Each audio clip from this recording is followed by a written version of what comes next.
1절에서 10절까지, 다음에 이제 11절에서 마지막 절까지 이렇게 두 번에 걸쳐서 요한계시록 한 절씩 교독합니다. 내가 보니 바다에서 한 짐승이 나오는데 뿔이 10이요 머리가 7이라. 그 뿔에는 10 왕관이 있고 그 머리들에는 신성모독하는 이름들이 있더라.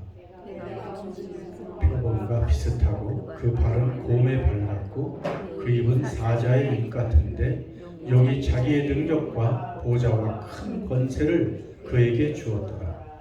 그의 머리 하나가 상하여 죽게 된 것 같더니 그 죽게 되었던 상처가 나음에 온 땅이 놀랍게 여겨 짐승을 따르고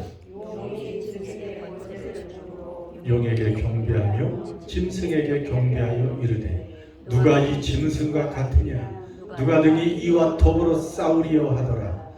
또 짐승이 과장되고 신성모독을 말하는 입을 받고 또 42달 동안 일할 권세를 받으니라. 입을 벌려 하나님을 향하여 비방하되 그의 이름과 그의 장막 곧 하늘에 사는 자들을 비방하더라.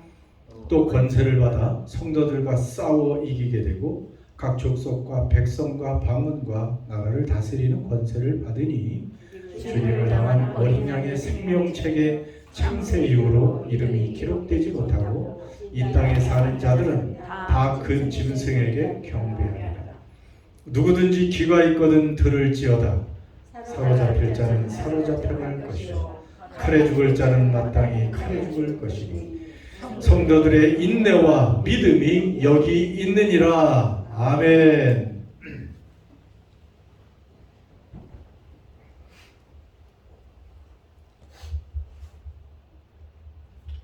요한계시록을 읽고 또 우리가 이렇게 설교를 통해서 듣고 여러분이 이 계시록을 공부하고 있는데 이것을 제일 신경 쓰고 싫어하는 존재가 누굴까요?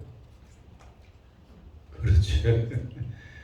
바로 이 마귀 사탄이 제일 싫어합니다. 왜냐하면 이 요한계시록에 이 마귀의 정체, 사탄의 정체가 아주 적나라하게 이렇게 드러나고 있잖아요.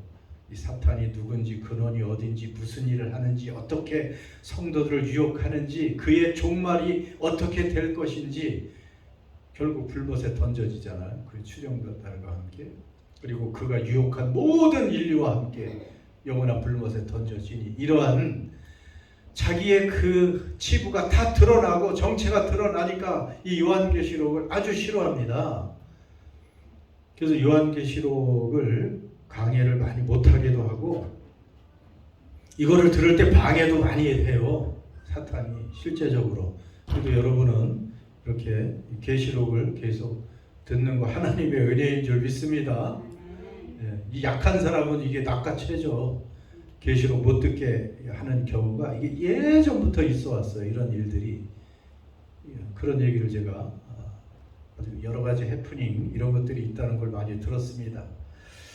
자, 오늘도 그래서 짐승의 정체가 오늘도 드러납니다.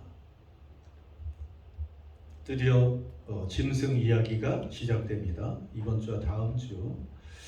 자, 바다에서 한 짐승이 나옵니다.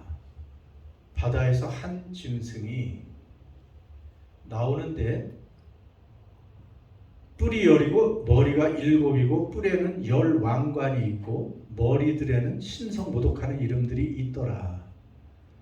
내가 본 짐승은 어떻게 생겼냐면 표범과 비슷하고 발은 곰에 발 같고 그 입은 사자의 입 같은데 이 용이 자기의 능력과 보좌와 큰 권세를 그에게 주었더라.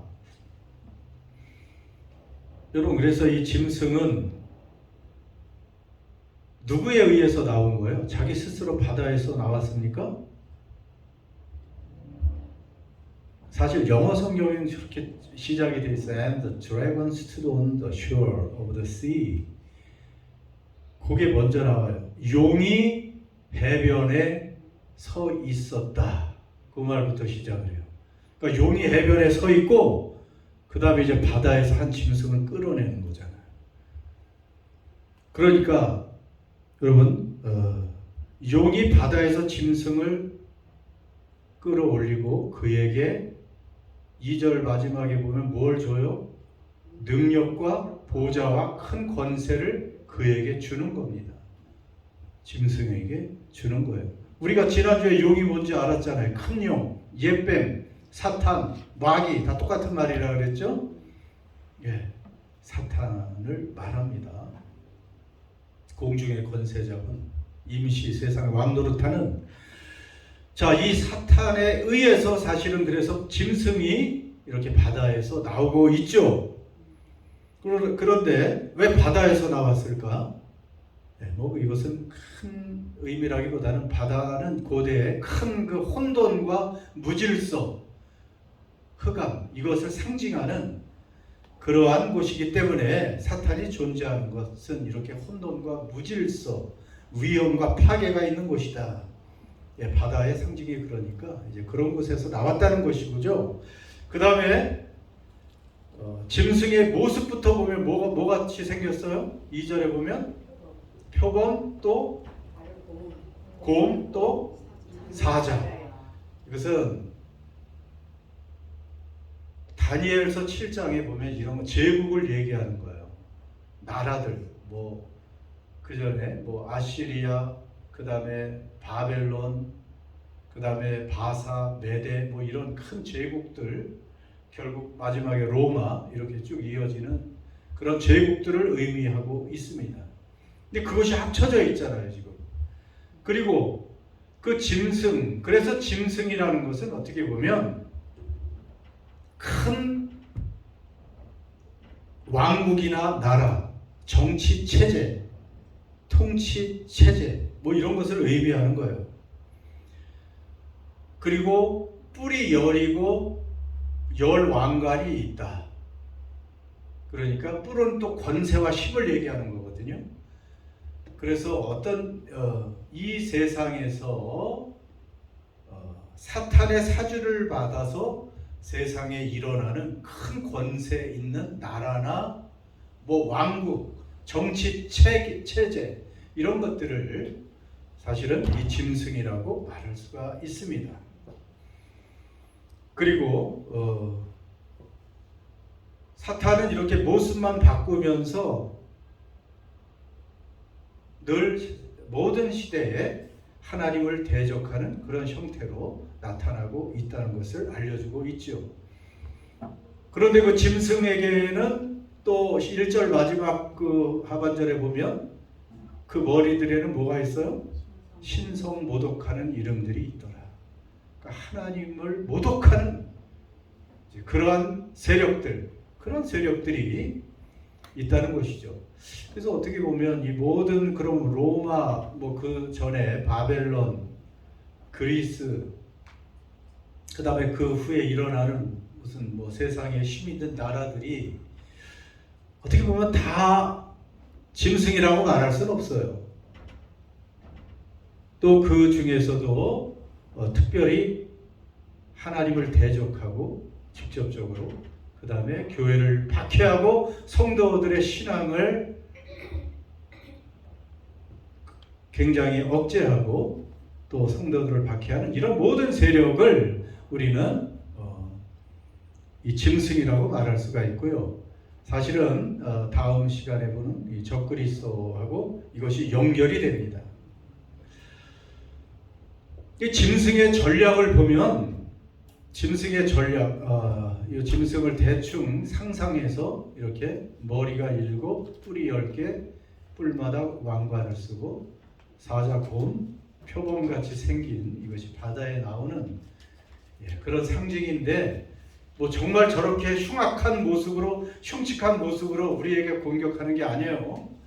저것이 사탄의 사주를 받은 하나님과 교회를 대적하고 그리고 박해하고 그 세력을 무너뜨리려고 하는 이 사단의 세력, 그리고 큰 정치 체계, 나라, 국가, 왕, 그 다음에 그런 권세를 말하는 것이라고 했습니다. 그런데 3절에 보면 특이한 말이 있어요. 그의 머리 하나가 상하여 죽게 된 것 같더니 그 죽게 됐던 상처가 다음에 온 땅이 놀랍게 여겨 짐승을 따랐다.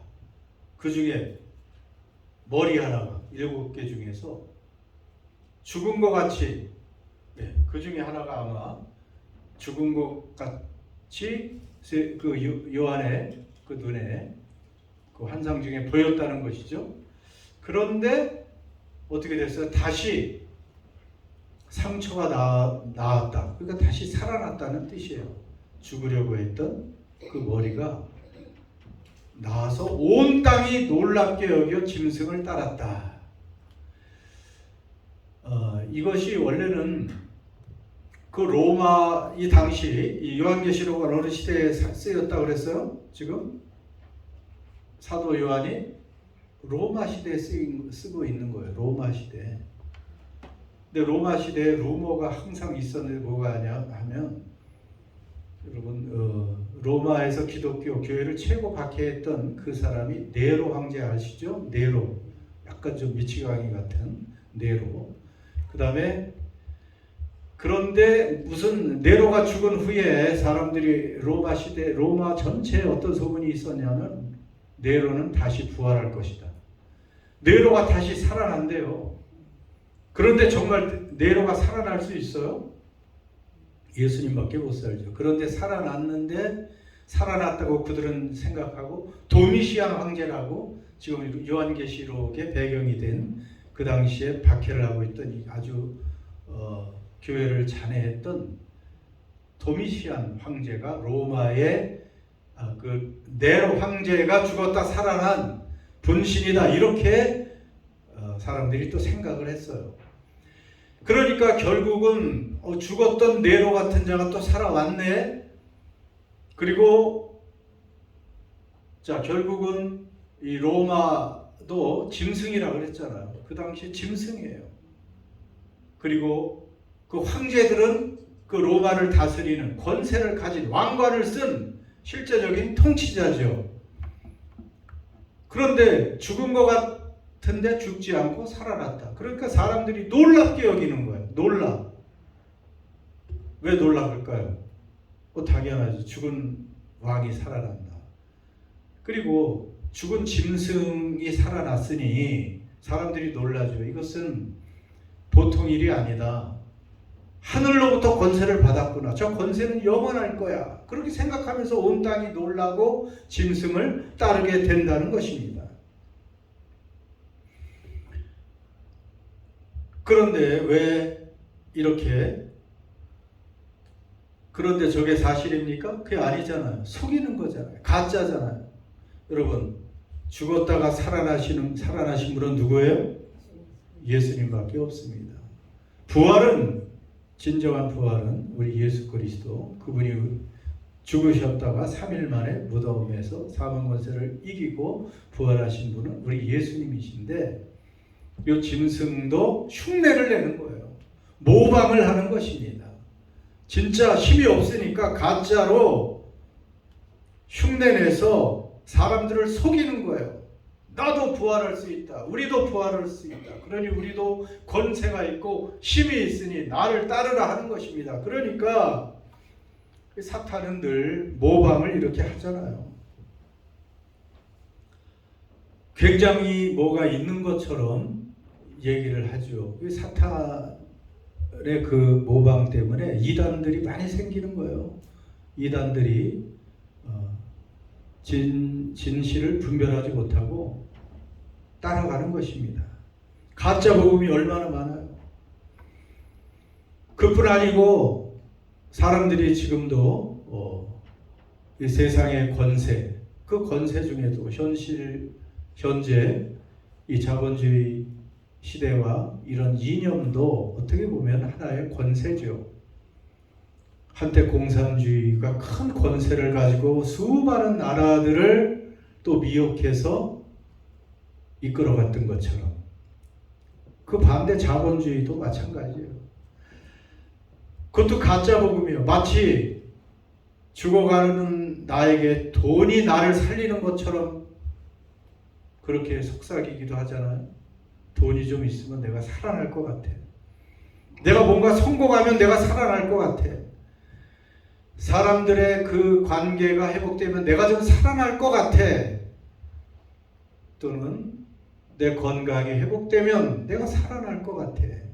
여러분, 이렇게 또 우리를 미혹하기도 합니다. 그러나 우리가 아는 것처럼 우리에게 아무리 많은 돈이 생긴다고 해도, 여러분이 원하는 돈이 뭐 수백억이 생긴다고 해도 우리의 죄악 하나 속전하지 못한다고 성경이 분명히 말하고 있어요. 우리의 죄를, 우리를, 인간을 가장 비참하게 하는 것이 죄인데, 여러분, 죄만 없으면 우리는 하나님과 대면할 수 있고 하나님 나라에 들어갈 수 있고 하나님의 그 영광을 우리가 소유할 수 있게 되는 것입니다. 하나님의 자리까지 우리가 갈 수 있는 거예요. 그런데 죄 때문에 우리가 타락했고 분리가 돼서 비극이 거기서부터 시작된 것인데, 아무리 많은 억만금이 있어도 우리의 죄를 속죄할 수 있는 액수가 안 된다고 시편에도 나와 있어요. 속죄하는 금액이 너무나 비싸서 아무도 돈으로 속죄할 자격이 없다. 속죄할 수 있는 능력이 없다고요. 세상에 우리가 바라는 그 많은 돈, 그 많은 성공, 그 많은 건강, 그 많은 친구들, 여러분, 그것이 우리를 끝까지 우리와 함께 갈 수 있는 것이 무엇이 있습니까? 죽음 바로 앞에서 다 사라지는 것들입니다. 오직 예수 그리스도 어린 양만 우리와 함께 하시고 이 천상천하의 구원을 얻을 만한 유일한 이름은 예수 그리스도밖에 없다는 것을 알려주고 계신데, 이 짐승은 끊임없이 이렇게 사람들을 미혹하고 있다는 것이죠. 짐승이 하는 일을 잠깐 봅시다. 자, 짐승이 5절에 보면 신성 모독하는 입을 받고 42달 동안 일할 권세를 받으니라. 그리고 하나님을 향하여 비방하고 하늘에 사는 자들, 그러니까 성도들을 비방한다. 이렇게 보면 돼요. 계속해서 비방하고 모독합니다. 신성 모독하는 입을 받았기 때문에 그 입으로 계속해서 모독한다는 것입니다.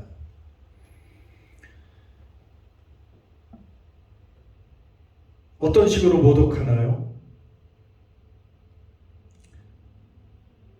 물론 뭐 국가나 정치적인 권력들이 직접적으로 하나님과 교회와 성도들을 박해하고 모독하는 그런 경우도 있지만 간접적으로도 모독을 하죠. 요즘에 보세요. 하나님을 믿는다는 것을 시대에 뒤떨어진 것으로 생각합니다. 요즘 같은 시대에 여전히 누가 하나님을 믿어? 그러니까 젊은이들이 거기 속아서 얼마나 많이 떠나갑니까? 이 첨단 과학 문명의 시대에 고리타분하게 하나님을 믿느냐, 신앙을 조롱하기도 하고 하나님을 조롱하고, 그 다음에 또 이 진리를 상대화시킵니다. 구원받는 방법이 여러 가지가 있지, 어떻게 한 가지만, 오직 예수 한 분만 통해서 어떻게 구원을 받아? 세상에 진리가 많다, 이런 식으로. 그럼 뭐 배웠다고 생각하고, 뭐 많이 공부했다, 뭐 생각이 많다, 이런 사람들이 이제 그런 것을 주장하죠. 너무 독단적이다. 기독교는 이슬람에도 진리가 있을 수가 있고, 다른 어떤 뭐 수련을 통해서도 우리가 하나님께 갈 수가 있지, 어떻게 기독교만, 예수만 길이냐? 여러분, 이런 것이 다 짐승의 역사인 줄 믿습니다. 이렇게 하나님을 모독하고, 그리고 짐승은 하나님께 또 올릴 예배와 경배를 뺐습니다. 이것이 아닌데, 4절과 8절. 4절 보세요. 용이 짐승에게 권세를 주므로 용에게 경배하며 짐승에게 경배하여 이르되. 누가 이 짐승과 같으냐? 누구에게 경배하게 만들어요? 용에게, 또 짐승에게. 8절에 보면 누가 또 그에게 경배해요? 어린 양 생명책에 이름이 기록되지 못하고 이 땅에 사는 자들은 다 그 짐승에게 경배할 수밖에 없다는 거예요. 그 짐승에게 무릎 꿇고 짐승을 경배하고 짐승을 찬양하고 짐승을 환영하고. 여러분, 사람은 반드시 무언가를 예배하게 돼 있어요. 경배하게 돼 있어요.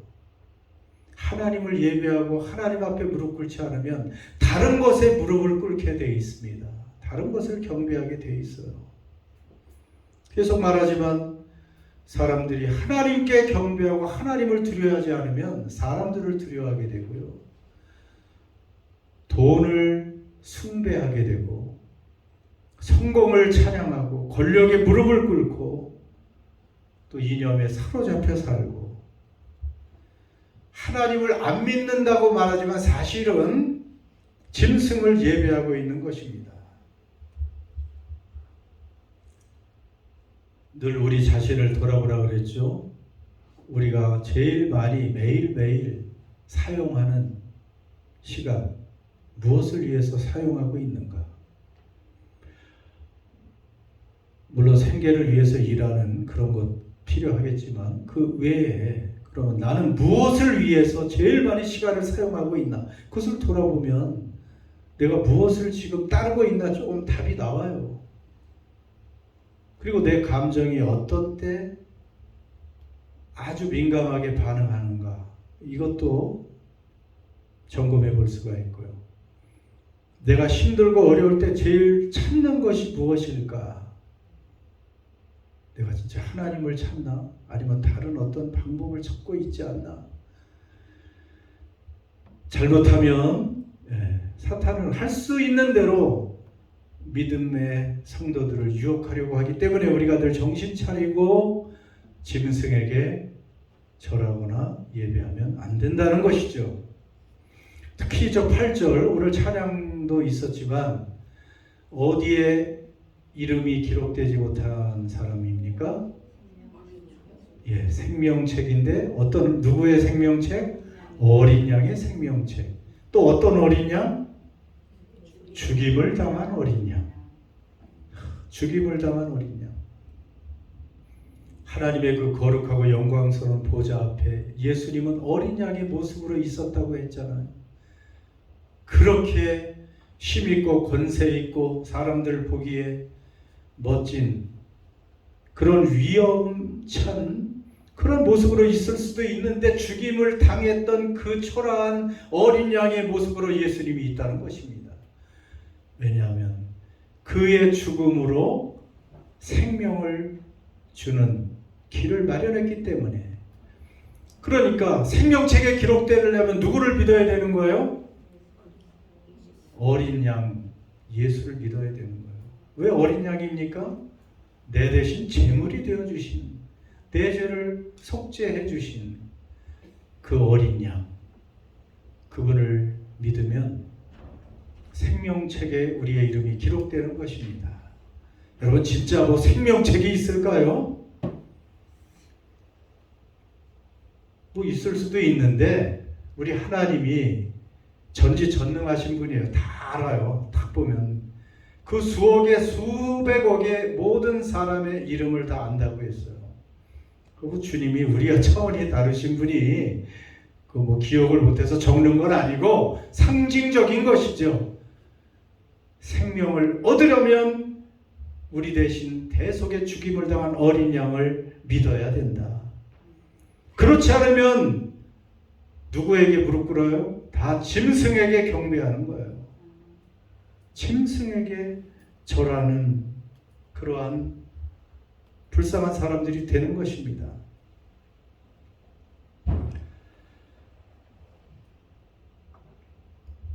그런데 짐승은 이뿐 아니고 성도를 또 어떻게 하냐면 성도를 박해하고 싸워 이깁니다. 저 말씀 들으면 또 겁이 나죠? 여러분 안 두려워요? 그 짐승이 권세를 받아 성도들과 싸워 이기게 된다. 그리고 족속 백성 방언 나라를 다스리는 권세를 받았다. 뭐 다스린다고는 했지요. 큰 제국처럼 힘을 받아가지고 성도와 싸워서 이긴다. 10절 상반절 보면 사로잡힐 자는 사로잡혀갈 것이요 칼에 죽을 자는 마땅히 칼에 죽을 것이니, 이게 성도들이 교회들이 저렇게 박해를 받을 때도 있다는 것입니다. 물론 이미 역사에 저런 때가 많이 있었어요. 예수를 믿는다고 해서 하나님의 백성들이 포로로 잡혀가기도 하고 칼에 죽기도 하고 이런 무시무시한 박해를 당하기도 했고, 또 주님이 오시기 전에 우리에게도 저런 박해가 있을지 없을지 모르지만 없다고 장담할 수는 없습니다. 그러니 저런 말을 들으면 약간 두려울 수도 있습니다. 그런데 늘 얘기하지만 이 사람들이 항상 받는 것은 5절에 보면 몇 달 동안 받는다고 했어요? 그렇죠. 5절에 나왔나요? 쭉쭉 앞으로 가야 되는데 42달 동안 일할 권세를 받았다. 자, 이제 42달이면 뭐라 그랬어요? 3년 반이라고. Bluetooth disconnected. Bluetooth pairing. 가끔 저게 정신 차리라는 얘기입니다. 42달은 3년 반이라고 그랬죠. 3년 반. 3년 반이기 때문에 7년이 완전한 해고 3년 반은 불완전하고 한시적인 아주 제한적인 시간이라는 것을 알려줍니다. 그래서 뭐 교회와 성도가 계속해서 오랜 시간 박해를 받는 것이 아니라고 했어요. 짧은 시간 한때 이렇게 환난을 당할 수 있고 박해를 받는다. 그것을 말한다고 했습니다. 그러니까 짐승을 우리가 두려울 필요가 없습니다. 그래서 이제 마지막으로 10절 하반절 같이 봉독합니다. 시작. 성도들의 인내와 믿음이 여기 있느니라. 여러분, 성도의 인내와 믿음이 여기 있다. 여기 있다는 것은 이제 요청한다. 영어 성경에 있는 것처럼 성도들의 인내와 믿음을 요구한다. 그러니까 우리 성도는 그냥 이제 예수님 믿었다고 해서 꽃길만 펼쳐져 있는 것이 아닙니다. 우리에게 뭐가 필요해요? 인내가 필요하다고요. 인내가 필요하다는 거예요. 여러분, 믿음을 지키는 것이 이 짐승이 날뛰는 세상 속에서 이 현실 안에서 믿음을 지키는 것이 그냥 저절로 자연스럽게 되는 것이 아니기 때문에 그래요. 믿음을 지키고 하나님을 섬기고 예배하는 것이 자연스럽지 않기 때문에 인내해야 된다는 것입니다.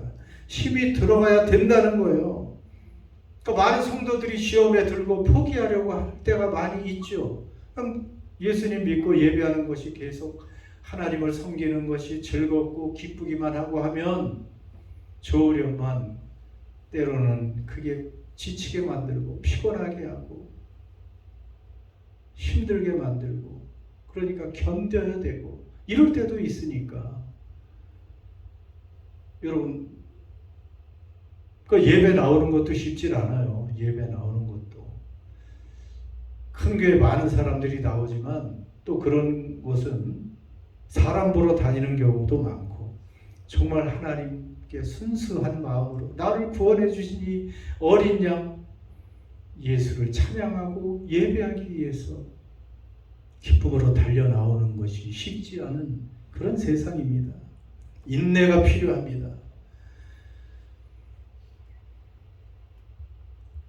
세상은 다 타협하라고 말하기 때문에 인내는 또 타협하지 않는 것이 굉장히 중요해요. 믿음을 포기하는 것이 하루아침에 일어나는 것이 아니에요. 작은 일에 타협하다 보면 자꾸 하나님과 멀어지게 되고 결국은 배교하는 경우도 있습니다. 뭐 이 정도는 괜찮겠지. 뭐 남들 다 하는데 하면서 자꾸 한 발자국씩 타협하면 그러다 보면 그쪽으로 쏠려가는 것입니다. 그래서 이 마지막에 하나님이 원하는 것이 인내와 또 뭐라고요? 믿음을 찾으십니다. 믿음을 찾아요. 우리 믿음을 가지고 있습니까? 근데 마지막 때에 예수님이 그런 말씀을 하셨다고 했잖아요. 내가 마지막 때 믿음을 보겠느냐 탐식하시며 말씀하셨어요. 그만큼 믿음 있는 사람을 찾기가 쉽지 않다는 거예요. 남은 자가 많지 않아요. 우리 그냥 뭐 예수 믿으니까 내 이름 생명책에 기록되어 있겠지 이렇게 쉽게 생각할 수 있는데 왜 예수님이 그런 말을 하셨을까? 여러분 인내하면서 믿음을 지키는 죄와 싸우고 사탄의 권세를 간파하고 그것과 싸워 이기는 그것이 쉽지 않다는 것을 알려주고 있습니다. 마지막 때는 정신을 차리라고 그랬어요. 예수님이 정신을 차리고 깨어있어 기도하라. 정신을 차려야 될 때가 왔기 때문에 그래요. 여러분 짐승이 아까처럼 뭐 이렇게 일곱 머리에 막 뿔이 10개 나고 그렇게 흉측한 모습으로 우리에게 나타나는 게 아니라 그랬죠. 이 세상이 점점 얼마나 많은 것들을 가지고 우리를 유혹합니까? 얼마나 화려한 것을 가지고 얼마나 매력적인 것을 가지고 얼마나 큰 힘과 그리고 금권을 가지고 우리를 유혹합니까? 세상에 가면 재밌을 것 같고 그 세상을 따라가면 사는 것이 사는 것 같이 여겨질 것 같은 착각을 주니까 세상으로 가는 것입니다. 세상에서 또 오지 못하는 거예요. 하나님 앞으로. 그러나 그 모든 것들은 여러분 잠깐 있다가 없어지는 것이라고 했잖아요. 세상에 그 많은 것들 잠깐 있다 없어지는 것이라고 그랬잖아요. 여기 뭐 자리 뭐 있네요. 모든 육체는 뭐 같고? 풀과 같고 또 그 다음에 그 모든 영광은 풀의 꽃과 같다. 이제 많이 사시니까 이제 다 아시잖아요. 그 청춘도 건강도 그 많은 물질도 그 많은 사람도 시간이 가면 꽃처럼 풀처럼 다 시들고 사라지는 것이 세상의 모든 것들입니다. 그러니까 대단한 것 같아서 그 세상 짐승을 보이지 않는 그 유혹에 넘어가 짐승을 따를 것이냐 아니면 어린 양을 따를 것이냐 이것이 우리애들 결단입니다. 그래도 한 주간 한번 예배에 나와서 내가 무엇을 지금 따라가고 있었나 이걸 한번 돌아봐야 되죠. 짐승이냐 어린 양이냐. 근데 아침에 그 생각이 났어요. 조선시대 말에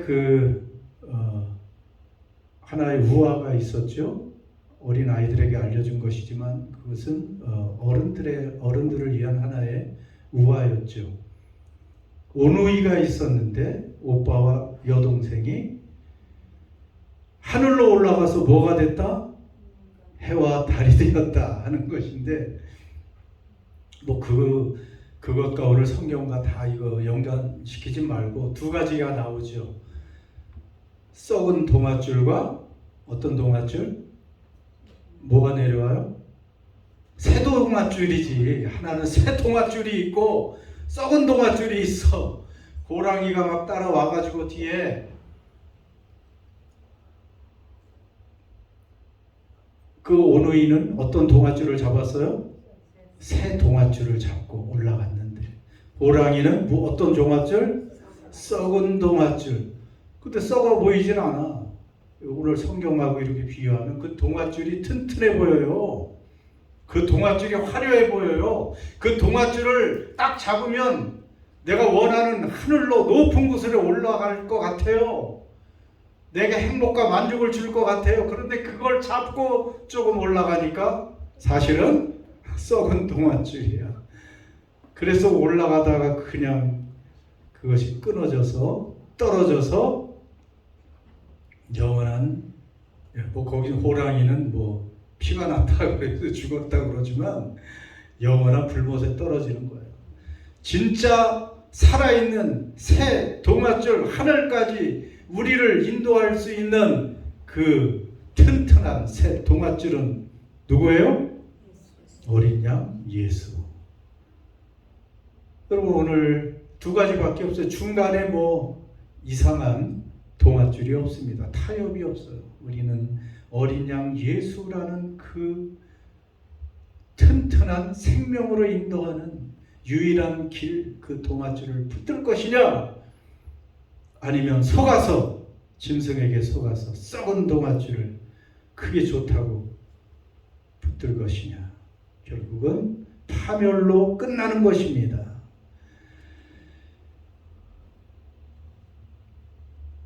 여러분 이제 말씀을 마칩니다. 짐승은 지금도 직감적으로 하나님을 모독하고 예배를 가로채고 성도 교회를 공격합니다. 타협하게 합니다. 잠깐 있다 없어질 것들을 가지고 우리를 속입니다. 그러나 그 가운데 우리는 인내하며 믿음을 지켜야 될 줄 믿습니다. 기도합시다.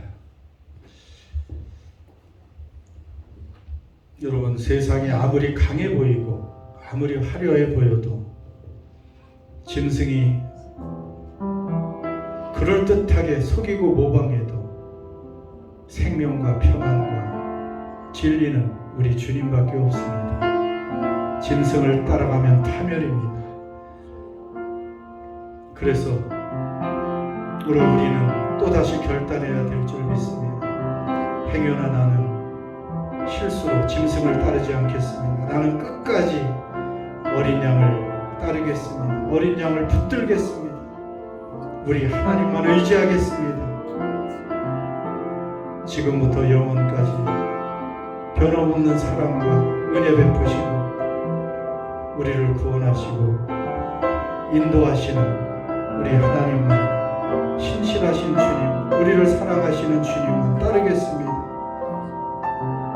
인내하고 믿음으로 그렇게 주님 의지하고 신뢰하고 사랑하고 순종하는 그런 어린 양을 따르는 삶을 살겠습니다. 여러분의 입술로 한번 고백할 수 있기를 바랍니다. 아버지 하나님 감사합니다. 아버지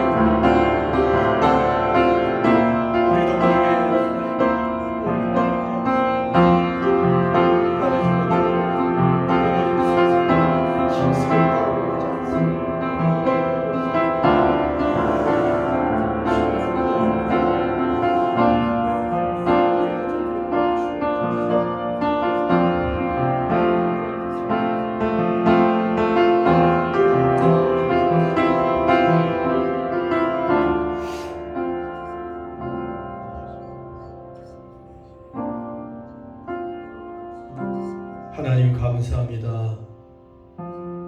오늘 우리에게 어린 양 예수를 믿는 믿음 주셔서 우리의 이름이 생명책에 기록된 사람으로 이렇게 예배자로 이 마지막 시대에 하나님을 예배하는 자로 살아가게 해주시니 감사합니다. 세상은 짐승의 사주를 받고 직접 간접적으로 때로는 눈에 보이게 때로는 교묘하게 위장해서 성도들을 또 수많은 세상의 사람들을 미혹해서 함께 멸망의 자리로 다름질하고 있는 이때 우리도 정신을 차리고 이 세상 뒤에 권력 뒤에 세상의 화려함과 유혹 뒤에 있는 용과 짐승의 그 정체를 잘 보고 정신을 차리고 주님만 의지하며 살아가는 인내와 믿음을 끝까지 지키는 그러한 성도들 되게 해 주시옵소서. 우리 주 예수님의 이름으로 기도드립니다.